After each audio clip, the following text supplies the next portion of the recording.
ఇక్కడున్న వ్యక్తికి చుక్కలు చూపించాలని ఒక ఉద్దేశంతో ఉన్నాం. చుక్కలు కాదు, అదే రవితేజ అంటారు చూసే సినిమాలో జింతాక అని, అది ఖచ్చితంగా చేయడం జరుగుతూ ఉంది. అలాంటి వ్యక్తులు రాజకీయాల్లో ఉండడం మనకి దురదృష్టం. విశాఖపట్నాన్ని పెట్టి పీడిస్తున్నట్టు అత్యంత దుర్మార్గమైన వ్యక్తి ఎవడున్నాడంటే అది ఎంఈవీనే. మీరు రాసి పెట్టుకోండి. ఇవాళ నిన్నే ఎక్కడ పేపర్లో చూశాను, ఈనాల్లో సిబిజిఎన్సీ సైటు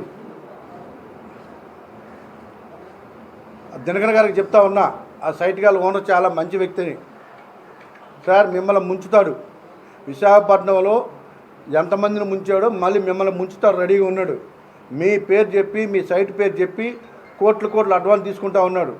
మీరు జాగ్రత్త పడకపోతే ఆ సైట్ మీకు తెలియకుండా నమ్మేస్తాడు. కొంచెం జాగ్రత్త పడండి దినకర్ గారు. అలాగే ఇవాళ చెప్తా ఉన్నాం, పిఎంపాల్ స్టేడియంకి ఎదురుగా ఉన్న సైట్ కావచ్చు, లేకపోతే ఎన్నో సైట్లు ఇంకా ఉన్నాయి, ఎండాడ, ఇవన్నీ కూడా లిస్ట్ వస్తాయి. హైగ్రేవ్ కూడా చెప్తాను, చాలామంది డబ్బులు ఇస్తున్నారు. గవర్నమెంట్ మారిననే హైగ్రేవ్ కూడా మారుతూ ఉంది. దయచేసి అక్కడ పెట్టుబడులు పెట్టేది కూడా జాగ్రత్తగా ఉండాలని నేను హెచ్చరిస్తూ ఉన్నా. ఇందాకే మా వాడు అక్కడ చెప్తా ఉన్నారు, ఏదో నాకు బాధ్యతలు ఉండని. అరే ఎంఈవీని అడుగుతూ ఉన్నాను రా, ఇంతవరకు నేను మంచి మాటలతో మాట్లాడుతున్నా. నీకు దమ్ముంటే రారా బయటికి, నీవు మగవాడు అయితే రమ్మని చెప్తా, ఛాలెంజ్ చేస్తున్నా నీకు. నువ్వు ఒక కుక్క చిత్తకార్తి కుక్క విశాఖపట్నంలో, ఆ కుక్కన్నా బెటర్ నీకంటే నేను ఛాలెంజ్ చేస్తూ ఉన్నా. నేను ఇంతవరకు ఎప్పుడు చదువుతాం మాట్లాడలేదు. ఎవర్రా బాధ్యతలు? నీ బాధ్యతలు చెప్పాలరా. గుర్రపయ్య రాజుగారి దగ్గరికి వెళ్ళరా, లిస్ట్ తీయాలరా నీకు. ఒళ్ళు దగ్గర పెట్టుకో కొడక. ఎంత లిస్ట్ వేయాలి చెప్పు బాధ్యతల్ని. పర్సనల్గా చెప్పాలా, బిజినెస్ చెప్పాలి. ఇప్పటివరకు నీ బిజినెస్ నీ పర్సనల్ ఎత్తలేదు. నా నోరు తిరిపి ఇంట్లోంచి కూడా బయట వెళ్ళ కుక్క. ఒళ్ళు దగ్గర పెట్టుకో. చిల్లరగా మాటలని చిల్లరగా పేద వణుకో, తోలు తీస్తాను. సన్యాసి ఎదవా. ఎవర్రా బాధ్యతలు? ఎవరికున్నారు బాధ్యతలు? లిస్ట్ చెప్పాలా? ధైర్యం ఉందా నీకు? రా, నీకు ఛాలెంజ్ చేస్తా ఉన్నా. నేను ఏ ముఖ్యమంత్రి కాపాడుతాడు, ఎవడు కాపాడుతాడో కాపాడవాళ్ళకి ధైర్యం ఉంటే కాపాడుకోమని చెప్పు. నేను ఛాలెంజ్ చేస్తున్నా. నీకు దమ్ముంటారా ఫేస్ టు ఫేస్. ఎవరి బాధ్యతలు ఎంతమంది తీస్తాను బయటికి. ఎక్కడెక్కడ లిస్టులు ఉన్నాయో చెప్పాలి నేను. నీకు తెలియదు నువ్వు నీ లిస్టులు. ఎవరి గురించి మాట్లాడుతున్నాను? నేను బతుకుతుంది ఎత్తిక్స్తో. ఆస్తులు అమ్ముకున్న అప్పులు కట్టా, ఉన్నవి కూడా అమ్ముకుంటాను. అలా అంతే తప్ప నీలాగా జాతి నీతిని బతకను. వాళ్ళ సైట్లు తీసుకొని వాళ్ళ దగ్గర చీప్గా చేయను. వాళ్ళ ఆస్తులు దోసుకోవడం నాకు తెలీదు. మనిషి పుట్టినాడు ఎవరు? నువ్వు కూడా మాట్లాడుతున్నావు. ఎవరు చెప్తున్నారు నీ వెనక? చిల్లరగాల మాట వెనక రోడ్డుకి పోతా వేదో నేను నోరు తెస్తే ఇంట్లోంచి కూడా బయటకు రాలేవు. తంతది మీ ఆవిడ బయటికి నేను నోరు తెరిస్తే. పిచ్చి కుక్క. ఒక వ్యక్తి గురించి నీ వ్యక్తిత్వం తెలుసుకో. నేను బతుకుతుంది వ్యక్తిత్వం మీద, క్యారెక్టర్ మీద. నా క్యారెక్టర్ కానీ నా వ్యక్తిత్వం కానీ పరిశీలించే దమ్ము నీకుందా? ఉంటే ఛాలెంజ్ రా. ఎవర్రా చెప్పినాడు నీకు? నీ వెనక తిరిగి వాళ్ళు చెప్తున్నారా? తీసుకొని వాళ్ళందరినీ. బుద్ధి తెచ్చుకుని ఒక్కసారి నా గురించి ఎక్కడ మాట్లాడి తెలిస్తే తన్నులు తప్ప నీకు. ఒళ్ళు దగ్గర పెట్టుకొని హెచ్చరిస్తా ఉన్నా. నీకు దమ్ముంటే రా, నీ ఎక్కడికైనా రెడీయే. ఏ సెంటర్ రమ్మన్నా వస్తా, నీ ఇంటికి రమ్మన్నా వస్తా. నేను ఎవరికి భయపడినావు? నేను నీ దగ్గర ఏమైనా ఒక రూపాయి సాధించలేదు. నీ సీఎం దగ్గర ఒక టికెట్ కూడా తీసుకోలేదు. ఒక బస్ టికెట్ కూడా కొనుక్కోలేదు నేను ఎవరి దగ్గర. ఒక జెండా తీసుకోలేదు మీ సీఎం గారి దగ్గర. నీ దగ్గర టీ కూడా తాగలేదు. నా వ్యక్తిత్వం గురించి నువ్వు చెప్తాను. చెత్త కాతి కుక్క. తోలు తీస్తా అని చెప్తాను. ఇంకోసారి మళ్ళీ మాట్లాడండి ఎక్కడైనా.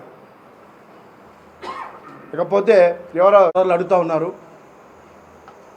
కార్పొరేషన్ ఎన్నికలు కూడా చెప్తా ఉన్నా నేను. ఉద్దేశపూర్వకంగానే నా మీద ఆ రోజు కుట్ర చేశారు. నన్ను కార్పొరేటర్గా వేయించి నాకు మేలు పదవి లేకుండా నన్ను ఇక్కడ వీక్ చేయడమే వాళ్ళ లక్ష్యంగా. ఆ రోజు వీసీ ప్రసాద్ రెడ్డితో నేను గొడవపడ్డా. మీరు ఈస్ట్ నియోజకవర్గంలో ఉన్న అన్నీ కూడా జెంట్స్ చేస్తూ ఉన్నారు, మహిళలు చేస్తూ ఉన్నారు జెంట్స్ని. కొన్ని అయినా సరే ఉంచండి అని అంటే ఆ రోజు ఇప్పుడు ఆయన చుట్టూ ఉన్న కార్పొరేటర్లు నాతో ఫైట్ చేశారు. నాకు మహిళలు చేస్తున్నారు. ఆ రోజున అడిగితే నువ్వు మేయర్ అవ్వాలా లేదా, నువ్వెందుకు వాళ్ళ గురించి అని చెప్పేసి రిజర్వేషన్లో కూడా తారుమారు చేసిన వ్యక్తి ఆ రోజు వీసీ ప్రసాద్ రెడ్డి. నేను ఫైట్ చేశా. వాళ్ళ దగ్గరికి వెళ్ళి మీ వంశీ పట్టుకోలేదని చెప్తాడు. నేను అడిగితేనేమో నువ్వు మేయర్ అవ్వాలి కదా అంటాడు. ఇలాంటి గేమ్స్ ఆడి వ్యక్తిగతంగా నన్ను కూడా అక్కడ డ్యామేజ్ చేశారు. ఆయన రిజర్వేషన్లు ఖరారు చేశారు. దగ్గరుండి మనం ఒక్కరోజు పిలవాలా. నేను చెప్తుంటే నీకెందుకు నువ్వు ఎక్కడ పోటీ చేసి చెప్పు, వాళ్ళ గురించి వదిలేయమన్నారు. వాళ్ళని పిలిచి మీ వాడు అడగట్లేదు, మీ మహిళ చేయమన్నాడని వాళ్ళకి చెప్తున్నాడు. అన్నీ డబుల్ గేమ్లే.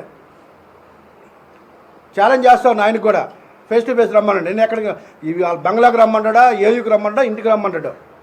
నాతో ఫేస్ వాళ్ళని తీసుకురమ్మనండి. ప్రతి ఒక్క గేము ఆ రోజు టికెట్లు డిసైడ్ చేసింది ఆయనే, రిజర్వేషన్లు డిసైడ్ చేసింది ఆయనే. నేనే ప్రత్యక్ష సాక్షి, ఇంకొకరు కాదు.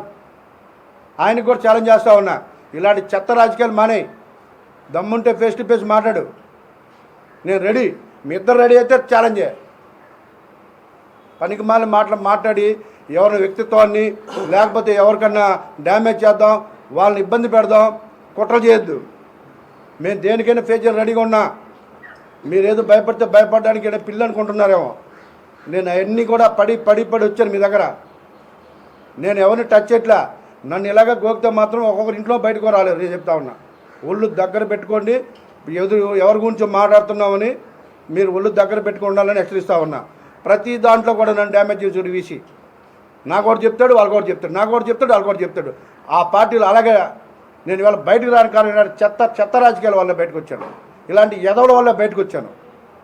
పార్టీ జెండా మోసిన కార్యకర్తలకు విలువ లేదు, పార్టీ జెండా మోసిన నాయకులకు విలువ లేదు, పార్టీని బతికించిన వాళ్ళకి విలువ లేదు. ఇలా అక్కడ కనిపించకుండా పోయారు అందరూ. ఇలాంటి ఎదవలు బేవర్సగాళ్ళు అందరూ కూడా రోడ్డు మీదకి వచ్చి ఇలా రాజకీయాలకు విలువ లేకుండా చేస్తూ ఉన్నారు. దయచేసి చెప్తా ఉన్నా, నన్ను కదిలించొద్దు. నేనేం మీరే భయపిస్తే భయపడే టైప్ కాదు. నేను అన్నిటికి తెగించే ఉన్నాను. ఒళ్ళు దగ్గర పెట్టుకొని రాజకీయాలు చేయండి, లేదా ఇలాగే ఉంటే ఎలాగ చెప్పాలో చెప్తాను మీకు. చెప్పా, కొనుక్కున్న వాళ్ళు కూడా జాగ్రత్తగా ఉండండి. దయచేసి మీరు పెట్టుబడులు పెట్టేటప్పుడు ఎవరు వెంచర్లో పెట్టాలో చూసుకోండి. గొడవలో ఉన్న పెడితే రేపు ఖచ్చితంగా తెలుగుదేశం పార్టీ, జనసేన పార్టీ ఆధ్వర్యంలో ప్రభుత్వం ఏర్పడుతుంది. చట్టం తన పని తను చేసుకెళ్ళిపోద్ది. దయచేసి కొనుక్కున్న వాళ్ళు కానీ చూసుకొని కొనుక్కోవాలని మేము చెప్తాను ఉన్నా పదే. నేను ఒకటే చెప్పా, మీకు ఇప్పుడే చెప్పా, మళ్ళీ చెప్తా ఉన్నా. ఈ రాష్ట్రంలో అత్యధిక ఓట్ల తేడాతో ఓడిపోయే వ్యక్తి ఎంఈవి. చెప్పా వాడికి ఇదేనని, ఇంక అందులో డౌటే లేదు. మీకు ఎంటాడతామని చెప్తా ఉన్నా. వాడి ఓటమే లక్ష్యం, ఎంటాడతామని చెప్తున్నా. వాళ్ళు వెనక కూర్చున్న వాళ్ళు ఓట్లు వేస్తాను అనుకున్నాడా? వాళ్ళు కాదు కదా, బ్రహ్మ దేవుడు కూడా ఆయన కాపాడలేరు. వాడిని గుర్తుపెట్టుకు. వాడి కోసమే పార్టీలు మారని కూడా చెప్తా ఉన్నా నేను. వాడి వల్లే పార్టీ మారని కూడా చెప్పాను గతంలో. వాడిని ఓడించిన లక్ష్యం చెప్తా ఉన్నా. నన్ను అభిమానించేవాళ్ళు, పవన్ కళ్యాణ్ గారు అభిమానించేవాళ్ళు, నన్ను కనీసం ఈ రాష్ట్రంలో కానీ ముఖ్యంగా విశాఖపట్నంలో ప్రతి ఒక్కరు కూడా ఇంత అభిమానించే వాళ్ళు కూడా ఒక్క ఓటు అడిగి వేయద్దని చెప్పా. ఇప్పుడు చెప్తా ఉన్నాను, దయచేసి నన్ను కానీ, పవన్ కళ్యాణ్ కానీ, చంద్రబాబు నాయుడు గారు కానీ, తెలుగుదేశం పార్టీ కానీ, జనసేన కానీ అభిమానించే వాళ్ళు ఎవరైనా సరే ఒక్క ఓటు కూడా ఎక్కడన్నా ఉండండి మీరు, పర్లేదు, ఒక్క ఓటు కూడా ఇలాంటి చిత్తకత్తి కుక్కలకి వేయొద్దు. ఈ కుక్కలకు కానీ వేస్తే ఈ ఊరి మీద పడతాయి.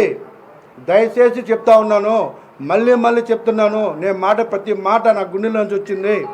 దయచేసి మీరు అందరూ కూడా గుర్తుపెట్టుకోండి. ప్రతి సోదరి మనకి చెప్తా ఉన్నా, విశాఖపట్నం ప్రతి ఒక్క పౌరుడికి చెప్తా ఉన్నా, ప్రతి యువకుడికి చెప్తా ఉన్నా, దయచేసి మీరు గుర్తుపెట్టుకోండి. చిత్తకార్తి కుక్కల్ని పోషించొద్దు. అవి మన ఇంటి మీద పడతాయి, మనలే కలుస్తాయి. మళ్ళీ చెప్తున్నాను, దయచేసి మీరు అందరూ ఆలోచించండి. మీరు ఎక్కడున్నా సరే వాడి కోసం ఇంట్లోంచి రాలేని వాళ్ళు కూడా వెళ్ళి ఓటు ఉమ్మడి అభ్యర్థికి వేయాలి. ఎక్కడైతే రామకృష్ణ బాబు గారికి వేయమని నేను డైరెక్ట్గా చెప్తా ఉన్నాను. దయచేసి ఎంత కోపం ఉన్నా కూడా, ఏమున్నా కూడా వాడికి మాత్రం దయచేసి ఓటు వేయొద్దు. సైకిల్ లేకపోతే గ్లాసు, ఈ రెండు మీద ఏమని చెప్తా ఉన్నా. ఇంకో